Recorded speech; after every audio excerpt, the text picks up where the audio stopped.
Hello students, welcome to this channel. If you are looking to memorize many words for a competitive exam, you have come to the right place. You can learn many words in a short duration of time. One thing that I can assure you is that it is a very scientific method. All the pronunciation of the word is the same as per the international level. If you want to see these words in a flashcard format, we have already developed a platform and a mobile app. You can easily access these words as per your convenience.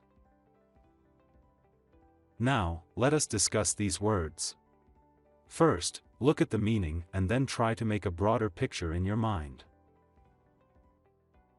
An incumbent is an official who holds an office. If you want to run for Congress, you're going to have to beat the incumbent. To incur is to get or receive, and usually it's something you brought upon yourself. If you don't pay your credit card bills on time, you'll likely incur lots of fees and some serious debt. If something is indelible, you better hope you never regret it, like the indelible tattoo of the name of your favorite band or the indelible first impression it might give people you meet years from now, especially if your taste in music changes. Indigence is a synonym for extreme poverty. If you experience indigence, you have a critical need for food, money, and other resources. The act of persuading someone to do something is called inducement. If you're training a dog, you might use food as an inducement to make the dog do what you want. This works with some humans, too. Indulge is a verb that means to give in to something, like when you indulge your craving for chocolate by eating a big piece of it. When you have inhibitions, you're self-conscious and maybe a little anxious.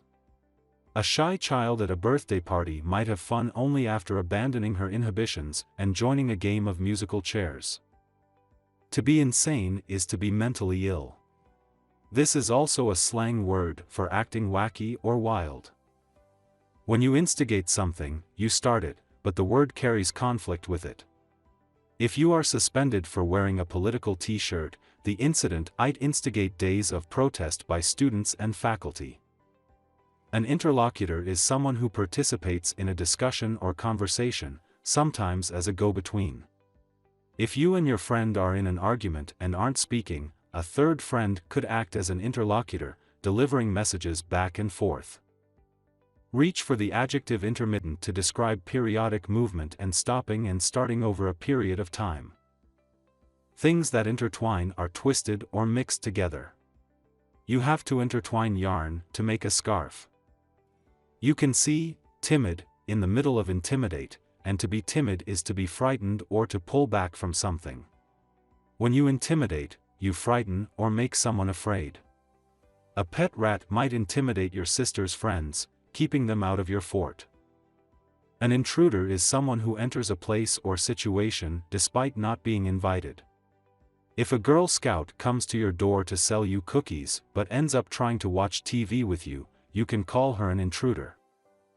Reserve irony for situations where there's a gap between reality and expectations, especially when such a gap is created for dramatic or humorous effect.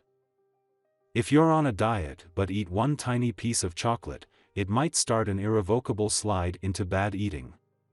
Describe something as irrevocable if it cannot be undone or taken back. When you remove or set apart one thing from others, you isolate it.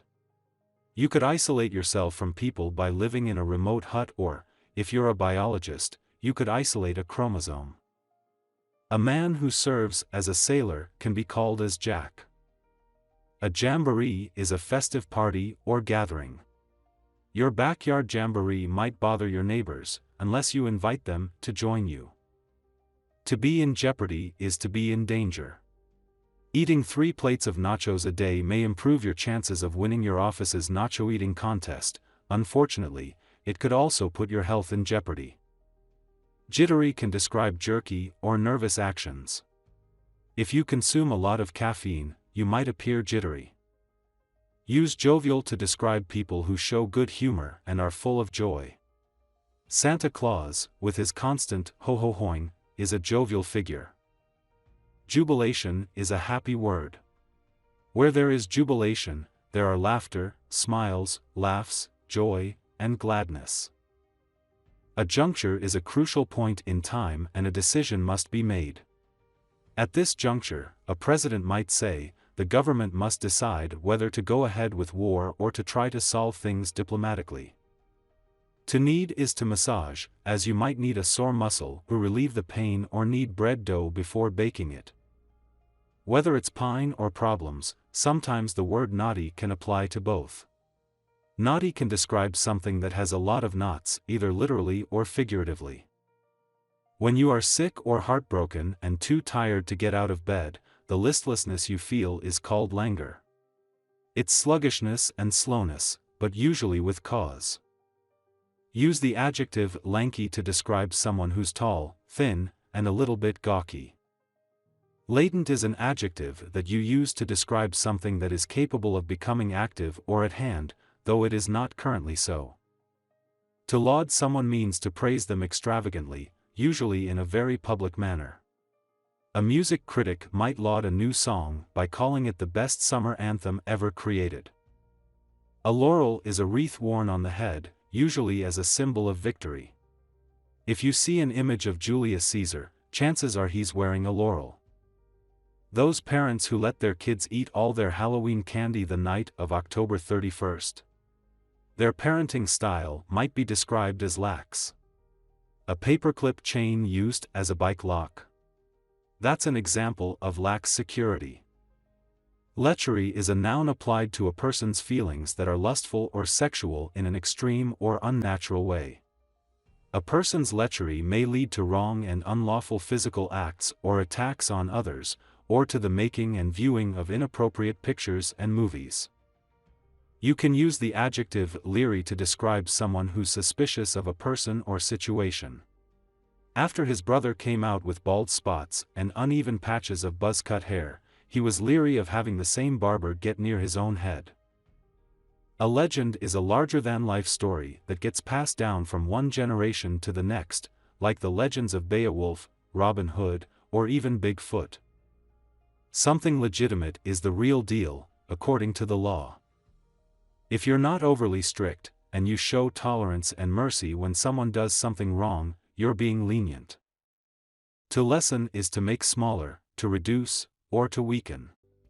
A high school football coach might try to lessen head injuries by improving the quality of the team's helmets. When you feel lethargic, you're sluggish or lacking energy. Being sleepy or hungry can make anyone lethargic. A liability is a debt or obligation or a personal flaw that stands in your way. A company's liabilities are simply the debts on its ledger, but a personal liability might be your extreme shyness in social situations. Something that's lopsided is crooked or off balance, like your grandma's lopsided hat, which sits askew on her head. A loquacious person talks a lot, often about stuff that only they think is interesting. You can also call them chatty or gabby, but either way, they're loquacious. Lunacy is acting silly or stupid. Your mom might yell, "It's lunacy to go out in the snow wearing those flip-flops." A man who's aggressively masculine can be described as macho. A boxer might try to intimidate his opponent by walking into the ring with a macho swagger. Earthquakes have great magnitude in that they are powerful. Their power is rated by their level of magnitude, or how much energy they release relative to other earthquakes. Majestic things display great dignity, befit a great ruler, or are simply far superior to everyday stuff. Compared with a peasant's hut, for instance, a king's palace is quite majestic. A malady is an illness, like a malady that keeps you home, sick in bed for days, or something that causes you to have trouble or to suffer, like jet lag, a malady that affects travelers. A malcontent is someone who's always dissatisfied. The guy at the restaurant who sends back the steak because it's too rare, then sends it back a second time complaining that it's not rare enough, he's a malcontent. If you malign someone, you badmouth them, just like the jilted girlfriend who tells the whole school her ex has bad breath and head lice. The adjective mammoth is a great way to describe something really, really big, like those huge woolly elephants they're still finding in the melting glaciers. A maniac is a crazy person. Screaming like a maniac is never a good way to get your point across. A manifestation is the public display of emotion or feeling or something theoretical made real. If it has to do with the ocean or sea, you can call it marine. Your friend in the U.S. Armed Services, who is a Marine, probably spends a lot of time near the ocean. A massacre is a big bloody mess of killing, and usually for no good reason. Not that there's ever a good reason for killing, but massacres are especially pointless and gory. A maze is a puzzle with twists and turns, where you try to find a path from the entrance to the exit without hitting dead ends. You can walk through a maze, or let your pencil do the walking.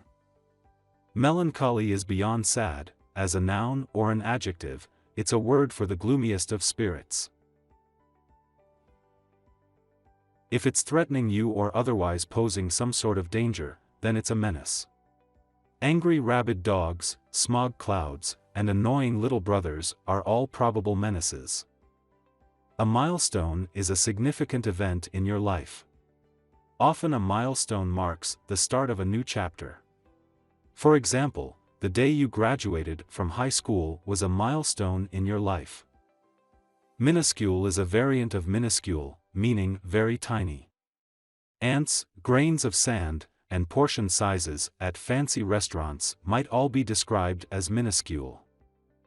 Mirth is a formal or literary term meaning fun and enjoyment as shown by laughter.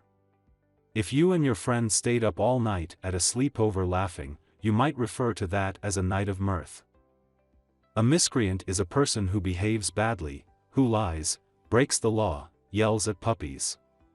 It's a somewhat old-fashioned word, popular with old ladies shocked at having their purses stolen at the opera. Choose the verb mitigate when something lessens the unpleasantness of a situation. You can mitigate your parents' anger by telling them you were late to dinner because you were helping your elderly neighbor. Momentum is generally used to mean increasing forward motion. A boulder rolling down a hill gains momentum. So does a great idea, a team on a winning streak, or the economy. Monstrous is an adjective that describes something gross or shocking. It can refer to the size, shape, or general look of something. If your face or body is monstrous, it's misshapen and horrifying to look at. The noun morbidity means the quality of being unhealthful.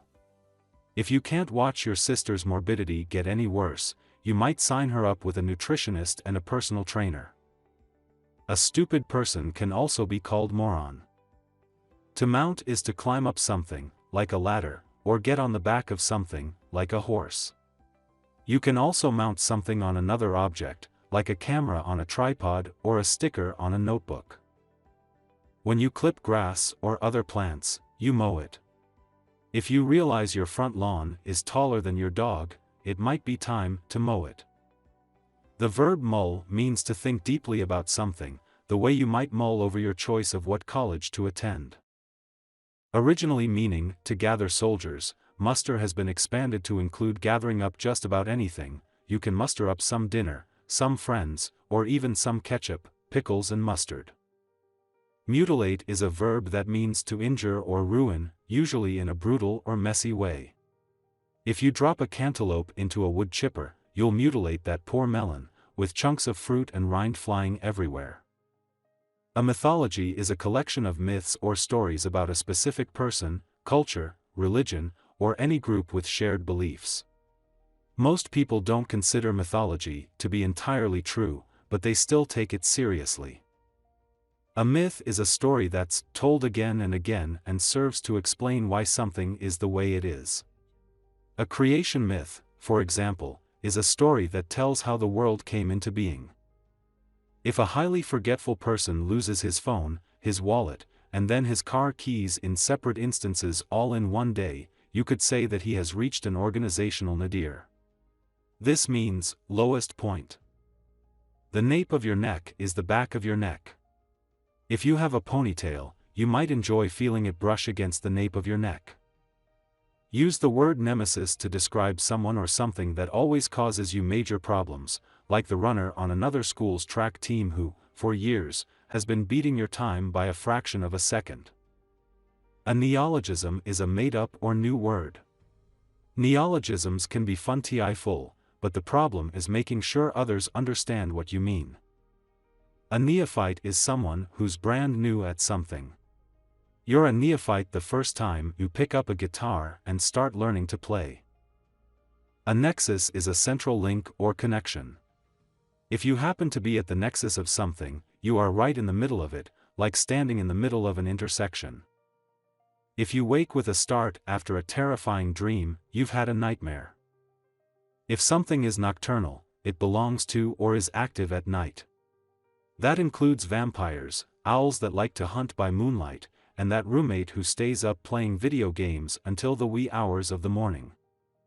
A nomad is someone with no permanent home, like the member of a tribe that moves from place to place in search of food, or the rock star who spends 365 days a year in tour buses and hotel rooms. If your friend is acting cool, unconcerned, or in an indifferent manner, call him nonchalant, like when he saunters by a group of whispering, giggling girls and just nods and says, "Hey." Oblivion is the state of being forgotten. Your uncle dreamed of being a rock star, but after recording one hit song, he faded into oblivion. If something is obnoxious, it's annoying and unpleasant. Generally, people like to avoid obnoxious folks. Obscene describes something that is morally offensive in a sexual way. It's never a good idea to use obscene language at school. If you rush to the car wash every time a speck of dust lands on your fender, your friends probably describe you as obsessive about keeping your car clean. In other words, you care way too much about your car's cleanliness. Use the adjective obsolete for something that is out of date. As the Rolling Stones song, "Out of Time," goes, "You're obsolete, my baby, my poor old-fashioned baby." When someone is beyond stubborn, use the word obstinate instead, "You obstinate old mule. Get out of my way." Occlude means to obstruct, as with an opening. You hear this a lot in a medical context. Heart surgeons are looking for occlusions in blood vessels, things that occlude the flow of blood. Dark and mysterious, the occult is a kind of supernatural power or magic. If you see your neighbor chanting over a giant vat of bubbling brew in the middle of the night, there's a chance he's dabbling in the occult. An ogre is a big, ugly monster. In many myths and fairy tales, ogres are giant, unintelligent, human-like creatures that eat people. However, the ogre Shrek comes off as a right jolly fellow. In the US, your congressman is considered your unofficial ombudsman or the state official who investigates and makes sure the government is acting in the best interest of its citizens. If something looks or sounds ominous, be careful, a threat or an unpleasant event is at hand. If you see an ominous frown on your boss's face, you're in trouble. Opportunists are people who see a chance to gain some advantage from a situation, often at the expense of ethics or morals. An opportunist seizes every opportunity to improve things for himself. An optimistic person thinks the best possible thing will happen, and hopes for it even if it's not likely. Someone who's a tad too confident this way is also sometimes called optimistic. A person giving a speech is called an orator, like the gifted orator who raised excellent points, making everyone in the audience want to join his revolution. To ordain is to make someone a minister, priest, monk, or other member of the clergy. In the Catholic Church, for example, a bishop ordains new priests. When something is ostensible, it appears to be the case, but might not be. Your ostensible reason for visiting every bakery in town is that you're looking for a part-time job, but I think you really just want to eat cupcakes.